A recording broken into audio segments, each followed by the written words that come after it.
નમસ્કાર વિદ્યાર્થી મિત્રો, તમે દિશા અને અંતરના રીડિંગના ચેપ્ટર કંઈક આવી રીતે લાઈન બનાવીને જવાબ શોધો છો, પરંતુ હવે આપણે પદ્ધતિ બદલીશું અને NESW દ્વારા જવાબ શોધવાનો પ્રયત્ન કરીશું.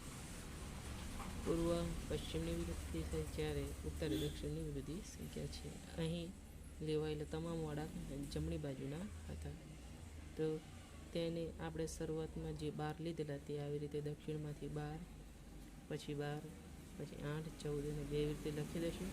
પછી વિરુદ્ધ સંખ્યામાં આપણે જે બી અંતર હોય તેને બાદ કરી દઈશું. આ 2 14 થાય છે એટલે બાદ થઈ જશે. તેવી જ રીતે આ 12 છે, એમાંથી 8 બાદ કરીશું તો 4 વધશે. માટે આ 4 કિલોમીટર ઉત્તર દિશામાં જવાનું થાય છે, એટલા માટે આપણો જવાબ 4 કિલોમીટર ઉત્તર થઈ જશે.